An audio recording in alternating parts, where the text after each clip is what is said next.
Honey trap చేయడానికి ప్రయత్నించారని కర్ణాటక సహకార మంత్రి కేఎన్ రాజన్న ఆరోపించారు. దీంతో శుక్రవారం అసెంబ్లీలో గందరగోళం చెలరేగింది. మంత్రి ఆరోపణలతో బీజేపీ ఎమ్మెల్యేలు అసెంబ్లీ స్పీకర్ పోడియం వద్దకు చేరుకొని నిరసన తెలిపారు.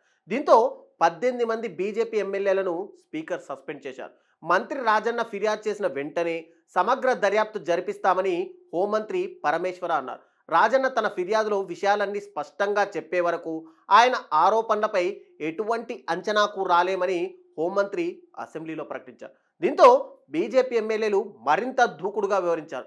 దర్యాప్తు నుంచి ఎవరూ తప్పించుకోలేరని ముఖ్యమంత్రి సిద్దిరామయ్య హామీ ఇచ్చారు. ఆర్థిక బిల్లుపై చర్చ సమయంలో ప్రతిపక్ష పార్టీలైన బీజేపీ, జేడీఎస్ ఎమ్మెల్యేలు అసెంబ్లీ వెల్లోకి వచ్చి గందరగోళం సృష్టించారు. ముఖ్యమంత్రి సిద్దిరామయ్య బడ్జెట్ ప్రసంగం తర్వాత ఆర్థిక బిల్లు ఆమోదం పొందకుండా ప్రతిపక్ష ఎమ్మెల్యేలు ప్రతులను చించి స్పీకర్ పోడియంపైకి ఎక్కారు. దీంతో మూజువాణి ఓటుతో స్పీకర్ ఆర్థిక బిల్లును ఆమోదించారు. ఇదే సందర్భంలో ప్రభుత్వ కాంట్రాక్టులలో మైనార్టీలకు 4% రిజర్వేషన్లు అంటే 1 కోటి వరకు కల్పించే బిల్లును రాష్ట్ర ప్రభుత్వం ఉపసంహరించుకోవాలని బీజేపీ ఎమ్మెల్యేలు డిమాండ్ చేశారు.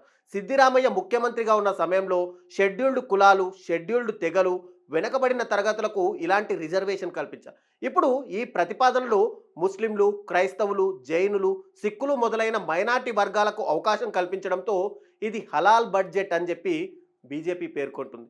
ఈ నిరసన నేపథ్యంలో స్పీకర్ 18 మంది బీజేపీ ఎమ్మెల్యేలపై 6 నెలల పాటు సస్పెన్షన్ విధించారు. ఇలా సభ్యులను 6 నెలల పాటు సస్పెండ్ చేయడం కర్ణాటక శాసనసభ చరిత్రలో ఇదే మొదటిసారి. గురువారం తెల్లవారుజామున కొంతమంది మంత్రులను హనీ ట్రాప్లోకి దించే ప్రయత్నం జరిగిందనే వార్తలు వ్యాపించడంతో రాజకీయ వర్గాల్లో కలకలం రేగింది. దీంతో బీజేపీ ఎమ్మెల్యే బసనగౌడ పాటిల్ యత్నాల్ అసెంబ్లీలో ఈ అంశాన్ని ప్రస్తావించారు. ఎమ్మెల్యేల మధ్య ఎలాంటి చర్చ జరుగుతుందో ప్రభుత్వం నుంచి వివరణ కోరారు. తనను హనీ ట్రాప్ చేసే ప్రయత్నాలు జరుగుతున్నాయని యత్నాల్కు ఎమ్మెల్యే రాజన్న బదులిచ్చారు. అలాంటి ప్రయత్నాలు బీజేపీ నాయకులతో కూడా జరిగాయని ఆయన పేర్కొన్నారు. ఇక రాష్ట్రంలోనే కాదు, జాతీయ స్థాయిలో ఇలాంటివి మరో 48 కేసులున్నాయని చెప్పి రాజన్న చెప్పారు. ఘటనపై సమగ్ర దర్యాప్తు చేయాలని హోంమంత్రికి సైతం విన్నవించారు మంత్రి రాజన్న. సభ గౌరవాన్ని కాపాడాలని రాజన్న ఇక్కడ సూచించారు. అయితే రాజన్న లిఖితపూర్వకంగా ఫిర్యాదు చేస్తే దర్యాప్తులకు సిద్ధంగా ఉన్నామని హోంమంత్రి పరమేశ్వర ఇక్కడ స్పష్టం చేశారు.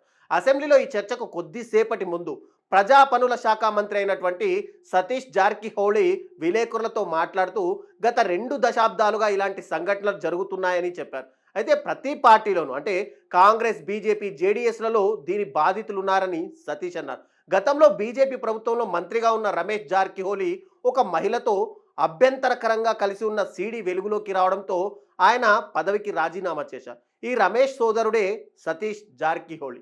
కర్ణాటక సీడీ రాజధానిగా మారింది అని రాజన్న అసెంబ్లీలో వ్యాఖ్యానించారు. హనీ ట్రాపింగ్లో కింగ్ పిన్ ఎవరు అని BJP leader MLC city Ravi ప్రశ్నించారు. ఇవన్నీ అధికార కాంగ్రెస్ పార్టీలోని సంఘర్షణలకు నిదర్శనం.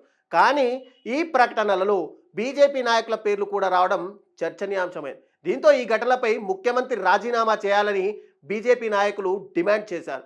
అసెంబ్లీలో ప్రతిపక్ష నాయకుడైనటువంటి ఆర్ అశోక మాట్లాడుతూ ముఖ్యమంత్రి సిద్దిరామయ్య తన మంత్రులనే లక్షించుకోలేరు, ఇక రాష్ట్ర ప్రజలను ఏం కాపాడుతారని ఎలా నమ్మగలమని అన్నారు.